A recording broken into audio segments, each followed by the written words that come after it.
Thank you. Now, before I start, because I've been working Restoring Your Railway for 2.5 years, and it's easy when you're in your own sort of bubble, has everyone heard of the Restoring Your Railway programme? Mixed. Okay, well, I'll give you a brief preamble. Restoring Your Railway, it comes from January 2020. It's a government initiative to reconnect towns and communities, not always closed by beaching, but maybe from beaching, reconnect communities, levelling up, everything goes with it. The first project that we did, November 2021, was a Dartmoor line. It's reconnecting Exeter with Oakhampton. I'm very happy to say it's been a resounding success. We had over 250,000 passengers in the first year alone. But the thing about it is, and this is why this theme is so interesting, it's not just the railway in itself. When the railway reopened, we worked alongside GWR and Devon County Council to put on a connecting bus. That bus runs to Tavistock and other nearby villages. And I'd only just arrived at the conference yesterday morning with Stephen Norris saying about aligning bus and rail timetables. I thought, great, you should come down and see what we've done. It's great within seconds. That's exactly what we're doing. But it's not just railway for the sake of it. That is exactly about not just viewing when you're putting a railway in. It's not a blank sheet. It is this blank sheet of paper, but it's not just the railway on its own. So what we've tried to take from what we've done with Dartmoor is take it to the other projects in our portfolio. And the success of the buses on has actually meant that 2 other bus routes have been rerouted now to serve the station, including one that isn't at all supported by the local county council, which is entirely commercially operated, which I think is a really positive sign that, initially had to be the pump pricing and the other stuff has followed. The next project that is due to be completed through Restoring Your Railway is bigger in scale. It's the Northumberland line that links Ashington Blythe with Newcastle. That has the potential to reconnect over 100,000 people to the railway network if you measure it within 5 kilometres of the station. And Northumberland County Council, Northern and ourselves and DFT, it's not just the railway in itself. The railway is seen as an integral part of the sort of South Northumberland transport landscape. So what they've been fortunate out of, they've been lucky up in Northumberland. They've got one of, if not the most highest amount of BSIP funding from the government last year. So they're going to use that money to recalibrate bus services so they run later and earlier, so they link in with the train services, but also to serve communities a little bit further away from the station, link them into the network. They're also doing something with their local walking cycling plans, so they link in, that's new cycle lanes, moving pedestrian crossings. I know it all sounds quite small, but this is the really important stuff. You've been talking about person-centred stuff. This is the really important stuff to make these stations more accessible to people.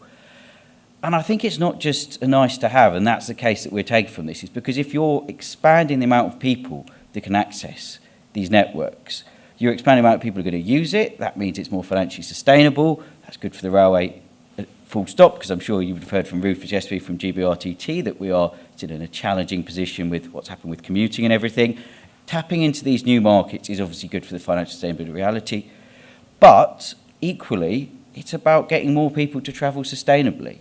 And so we have, it's not just Restoring Your Railway, and that's why this is a sort of an exemplar for this broader first and last mile, or door-to-door, as I know has been referred here, or whole system thinking, to borrow from Jacobs earlier.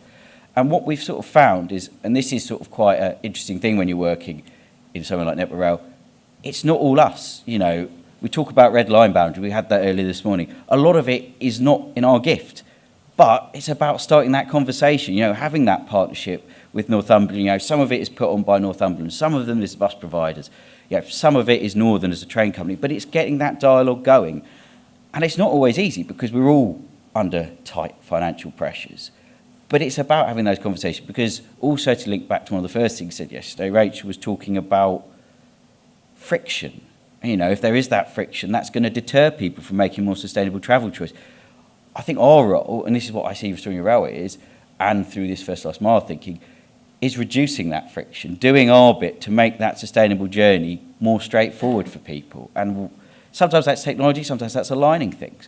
And we have, they talk about the projects that are happened or about to happen. We have other projects in our portfolio. Now, funding is tight at the moment, so it's inevitable that not everything we're doing right now will get to full-scale delivery, but there are some in there that go through major population centres unconnected. There, for example, there's something called the Ivanhoe line. That's right in the centre of the country. That's places like Colville, Ashby de la Zouch, Swaddling Cove. You add them together, that's over 100,000 people. That is a real opportunity. But those are places where the roads are poor, and because the roads are poor, the buses are poor as well. It takes over an hour to get from Leicester to Bird. We have that opportunity through taking some of this thinking to really, if we're going in there, to really get it right and really make it deliver for passengers. But that's only part of Network Rail, and that's what I'm saying. We can sort of convene it, but that is what we sort of take from it. And from the sort of dialogue we've been doing, because I sort of chair this group in Network Rail every 10 weeks where people come to talk about first mile thinking, and it's been great. So Marty coming from East West Rail coming on. It's not just us doing it. East West Rail are doing some fantastic stuff. One of their stations there are due to open very shortly in the first phase is Winslow. And that is really about connecting to that broader Buckinghamshire sort of landscape. So I think, as I see it, it's all about, you know, recognising it's not just on its own, it's not an end to itself, it's linking with the wider stuff. And there is so much going on in this sphere, and that's just what I wanted to sort of briefly bring to you, is that it doesn't also have to be a new station as well. What GWR are doing, they've got what they're sort of coming about these bus branch lines, and they've got one down in Totnes looking to Saltcombe, and there's some fantastic advert that I would have done in the presentation, but it just distracts you because it ends with people having a lot of nice Cornish ice cream.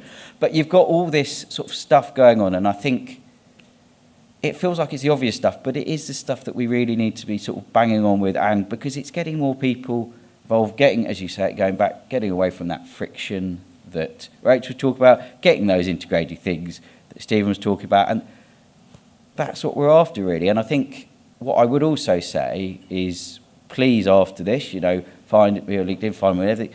Let me know what's it like where you are, because, you know, I was very fortunate. I grew up in Brighton, which has fantastic buses, decent train link. I now live in London. It's not the same everywhere, and it's trying to imagine what the user experience is like for other people. So it is great to hear how it is for other people, because that's what it's about. We're trying to take this best practice, and sometimes not so good best practice, and see what it's like for different people. So I'd love to hear what your own personal experiences are. And I have found, since sort of being involved in something like this, that I'm always on the lookout for like good signs of integration. And please don't use Slido to say this, but when I'm at stations now and I see like if they've got bus times there as well, I get excited. Don't use Slido to say I should get out more, but you know what I mean? It's stuff like that. It's those little things like that that is out there. And I think that is the opportunity of a programme like this.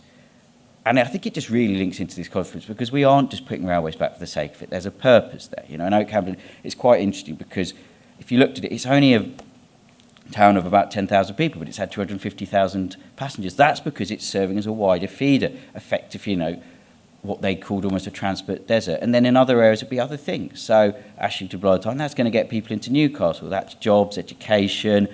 And, you know, as a colleague, Martin referred to the borders, you know, that wasn't done under Restoring Your Railway, but it's exactly the same principle. Look what that's done for house building.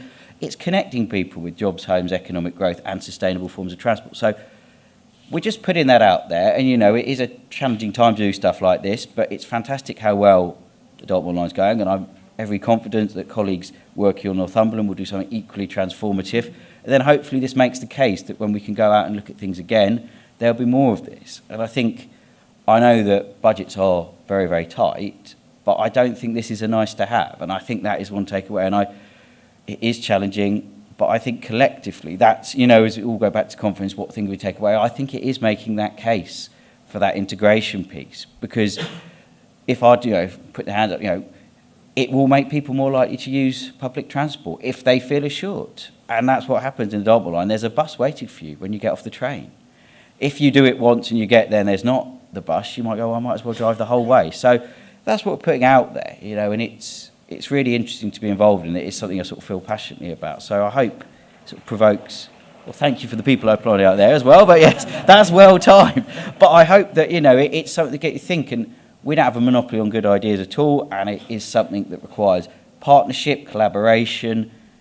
But that's what we're just trying to push in this thing, and you know, hope to see the positive results. And if you haven't gone down to Dartmoor and got the line to Oakhampton, then got the connecting bus, because Tavistock Teaching Lights, I do thoroughly recommend it. Maybe do it in the summer when the weather's nice, but give it a go, see if it works well. Hopefully it works well. You can tell me it works well. If there are a few teething gremlins, drop us a line about that as well. But I hope that's a nice little whistle-stop tour around Restoring Your Railway.